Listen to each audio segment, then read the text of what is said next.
këtu në pjesën e dytë të emisionit dhe do vazhdojmë me një lajm nga atë shoja sërish. Rama vijon riparimi i argjinaturave për të garantuar sigurinë e komuniteteve. Franci, dhe si kur kryeministri të thot dhe një fjalë të mirë për ato kanalet, Franci, e disa ndryshe do ishte, kanalet kulluse flas? Po. E disa ndryshe do ishte Shqipëria me Franci, do duke shumë ndryshe.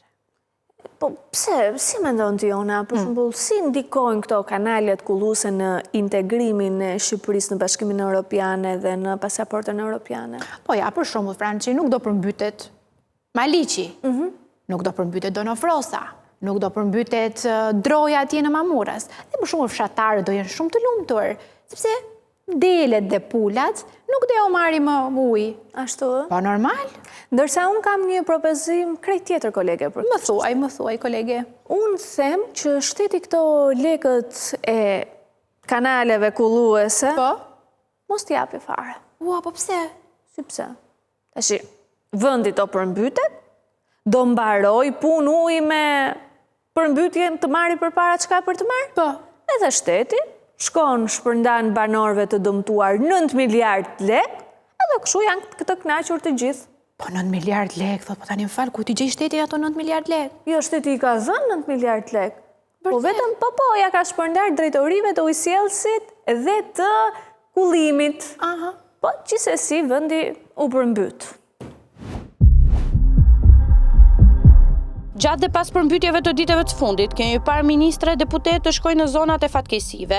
Para kamrave kanë shprehur solidaritetin me banorët dhe kanë premtuar riparim të dëmeve, por në asnjë rast nuk janë diskutuar shkaqet. Pse përmbytemi?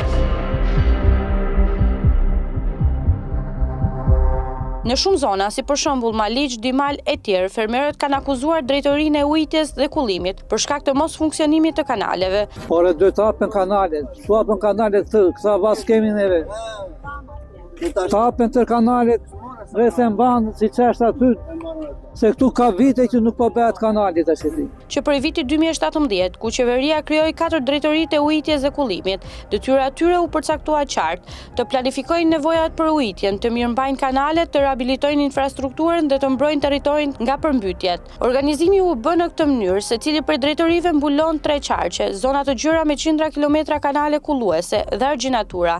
Dhe tani kthehemi tek pyetja, pse shirat e ditëve të fundit shkaktuan përmbytje në disa rajone të vendit, ku shkuan të gjithë fondet që kanë marrë këto drejtori dhe pikërisht për të shmangur përmbytjet në raste si kjo e ditëve të fundit. Nga verifikimet e bëra nga gjadat, të gjithë tenderat e zhvilluara gjatë vitit 2025 nga 4 drejtoritë tregojnë këtë panoramë. Drejtoria e ujitjes dhe kullimit Lezhë ka zhvilluar 23 tendera me një shumë prej 2.8 miliard lekësh. Drejtoria e ujitjes dhe kullimit Durrës ka zhvilluar 57 tendera me një shumë prej 3 miliard lekësh. Drejtoria e ujitjes dhe kullimit Fier ka bërë 36 tendera me një shumë prej 3.3 miliard lekësh, më pas vjen Korça me 16 tendera me një shumë prej 292 milion lekësh. Në total janë 132 tendera me vlerë prej 9.4 miliard lekësh. I gjithë ky investim që në fund rezultoi në një dëm ende të pallogaritur në bujqësi, blegtori, rrugë e ura si dhe në ekonominë familjare. Në kuptimin e parë të fjalës, mbi 9 miliard lek i ka marrë lumi. S'kemi qatë të bëjmë, po në ndihmoj shtetin, na ndihmoj, s'na ndihmoj, dorën e Zotit jemi. Me gjitha kursimet e jetës, të gjitha lekët që kemi bërë në emigrim, i shpenzuam, investuam dhe jo çfarë na ndodhi me investimin që kemi bërë. Dëm i madh, shpenzime të mëdha. Fëmijët i hoqëm gjina bota, i prumtu tham bëni ser. S'kishim çfarë mirë, që për ty. I meni shoqanat ndodhi me këta fëmijët. Rezultati është një përmbytje masive në gjithë ulësinë perëndimore, por nuk mbaron këtu. Kontrasti më i madh shfaqet diku tjetër, në një kohë kur 4 drejtoritë kombëtare së bashku menaxhojnë më pak fonde se sa u nevojiten, realisht për të mbajtur jashtë ujin 10 mijëra hektar tokë. Vetëm një projekt i vetëm në oborrin e kryeministrisë ka kushtuar 4 miliard lek, Parku Eden.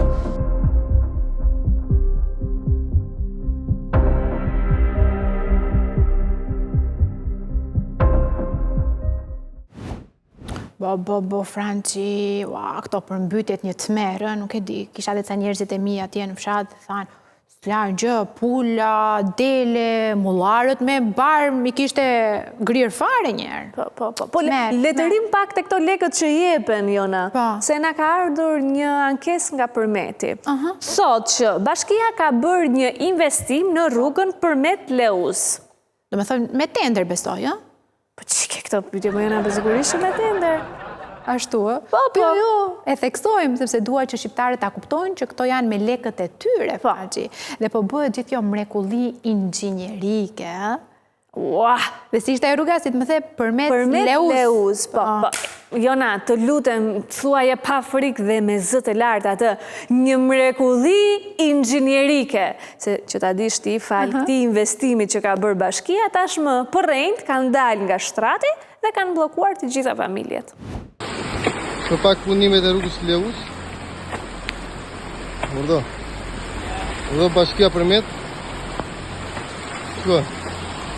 Të rrezikohet banesa. Makina. Shko, porta. Shko. Inxhinier Arben Hodo. Shko. Gjitha ujrat e rrugës që ka kthyer këtu. Urdhë. Bashkia Përmet se gjumë.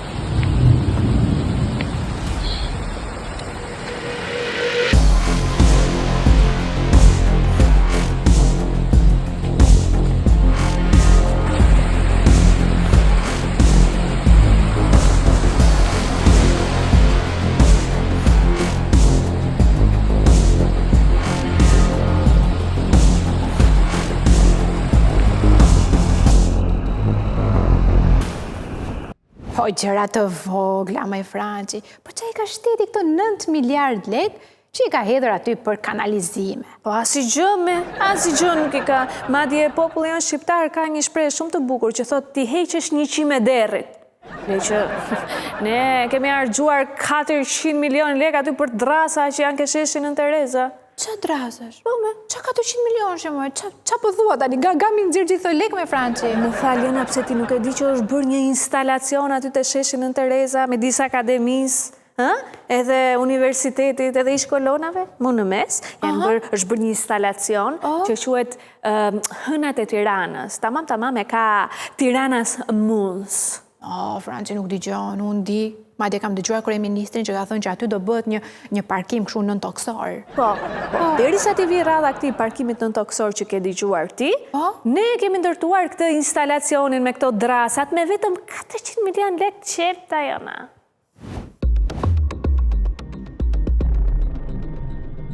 Rreth një muaj më parë, në sheshin Nën Tereza, kryeministri mori pjesë në përurimin e një gjëje që quhet instalacion.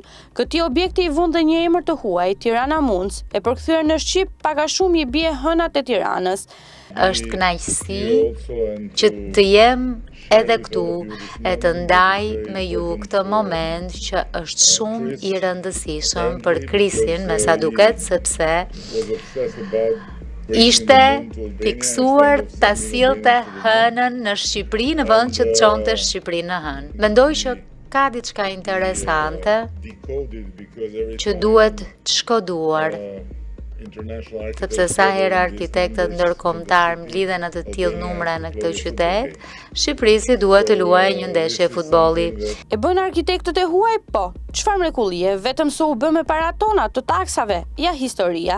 Me 31 dhjetor 2024, Fondi Shqiptar i Zhvillimit shpalli një tjetër tender me vlerë 389 milion lekësh për një instalacion prej drurit në sheshin Nën Tereza, të quajtur Tirana Moons, një projekt i prezantuar si modern, si një oazë kulturor, por që sipas dokumentave, sipas kontratës dhe sipas analizës financiare, ka kosto të një objekti infrastrukturor të rënd, ndërkohë që është thjesht një konstruksion me panele druri. Tenderi zhvillohet me nxitim. Afatet janë minimale, konkurenca minimale. Në tender marrin pjesë vetëm 2 operatorë. Fitues shpallet oferta më e ulët dhe deri këtu gjithçka është në rregull, përveç vlerës që mbetet e lartë për një objekt që nuk përmban asnjë kompleksitet inxhinierik. E rikujtojmë, rreth 400 milion lek. Kontrata lidhet me 10 mars 2025 dhe kostzgjatja e kontratës ose afati për zbatimin e saj ishte përcaktuar 6 muaj kalendarik dhe vetëm 7 muaj më pas kryeministri e inauguroi me bujë Tirana Moons, këtë strukturë prej drurit të vendosur në një nga pikat më të ekspozuara të kryeqytetit, pikërisht aty ku vetë kryeministri ka shpallur projektin e parkingut nëntoksor. Ky projekt është parashikuar si një bibliotekë moderne, por që realiteti i tij është një strukturë e vogël druri, e rrethuar me beton të cilësisë së dobët dhe me një pamje larg projektit origjinal në letër. Por historia nuk mbaron këtu. Pas strukturës fshihet kompania GAZ SHPK, fituesja e tenderit. Ajo është themeluar në vitin 2016, një kompani me histori të çuditshme, me ndërrime ortakësh brenda muajve të parë, kontrata shitblerjesh pa çmime, kontrata dhurimi për kuota me vlerë 10 miliona lekë dhe me një rritje të menjëhershme të kapitalit. Dokumentat tregojnë se kompania ka përfituar 26 tendera publik me një vlerë 20.3 miliard lekësh dhe 88% e tyre ka flamur të kuq, për mungesë konkurrence, për skualifikim masiv të operatorëve, për shpallje fitues të ofertave më të larta dhe për vlera pranë kufirit të fondit limit. Domethënë janë fituar pa garë nga kjo kompani. Një tjetër fakt shqetësues është se e njëjta kompani është kapur me shkelje nga kontrolli i lartë i shtetit në raportin e KLSH-s për OSSHA në vitin 2023 për tenderin me objekt zgjerimi i sistemit të lokalizimit të defekteve në linjen e tensionit të lartë me vlerë 1.38 miliard lekësh me TVSH, ku KLSH ka konstatuar se kjo kompani për këtë objekt është paguar për punë të pakryera në mas 8 milion lek, vlerë kjo e cila përbën dëm ekonomik ndaj buxhetit të shtetit. Ua, po sa popull i pasur pas kemi qënë me Që pse me për 400 milion lek, u habite kaj shumë ti, sa të arish të thuash, ua, sa popull i pasur që kemi qënë me Francë. Më falojnë apo ne 5 milion euro i kemi edhur vetëm për ato kopshtin e Edenit në kryeministri. Edhe me sa ndihon Francë të ky kopshi i Edenit që thua ti, vetëm Adami hyn. Me ropa? Me po flas për këtë në kryeministri. Po pra për atë kam fjalën dhe unë. Nëse, me qënë se po flasim për lek që ta di shpiona, e di ti sa lek janë hedhur vetëm për kafe për administratën në këto vitet e rilindjes? Tani për kafe ti e ke për lekët që fushim kështu në zarf. Po jo, kafe mi që pijet kështu me filxhan. Po tani ç'pun kemi ne me kafe me filxhan? Ata kanë automatët e vet. Jo, e ke gabim të keqen motra. Me vendim qeverie, me tender, për gjitha këto vitet që ka udhëhequr rilindja, janë pirë 8 milion euro kafe.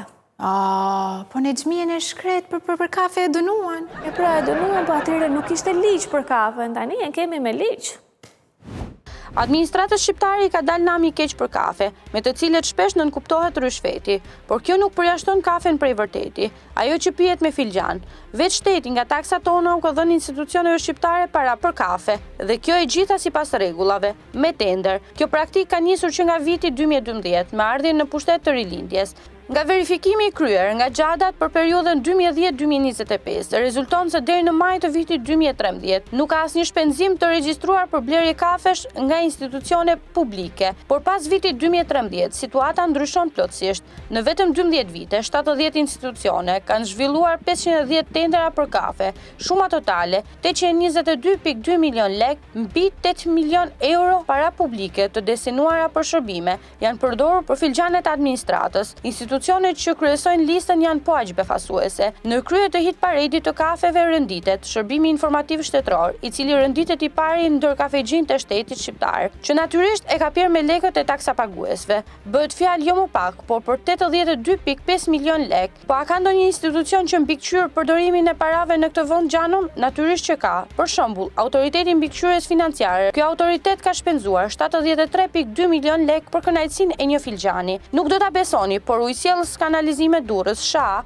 ka shpenzuar 60.2 milion lek. Edhe këta për kafe, se ujin e kanë vetë. Mëtej lista e kafeve vazhdon me këtë rënditje. Ministria e Drejtësisë ka shpenzuar 32.2 milion lek. Bashkia e Tiranës ka shpenzuar 31.4 milion lek. Pra, si që thamë, në total, ne qytetarët e Republikës së Shqipërisë kemi qërasur me 8 milion euro kafe institucionet e shtetit tonë, ose me një mesatare të përafërt, se cili prej nesh rrogtar apo pensionist, ka paguar 4.000 deri në 5.000 lek të vjetra, taksa për qërasur administratën. Ndoshta nuk do ju duket ka çudi, sikurse 32 vite më parë të mos shebër një gjyq pikërisht për kafet. Nomenklatura e lartë e shtetit komunist u dënua jo për krim, po për kafet dhe shpenzimet e ngjashme.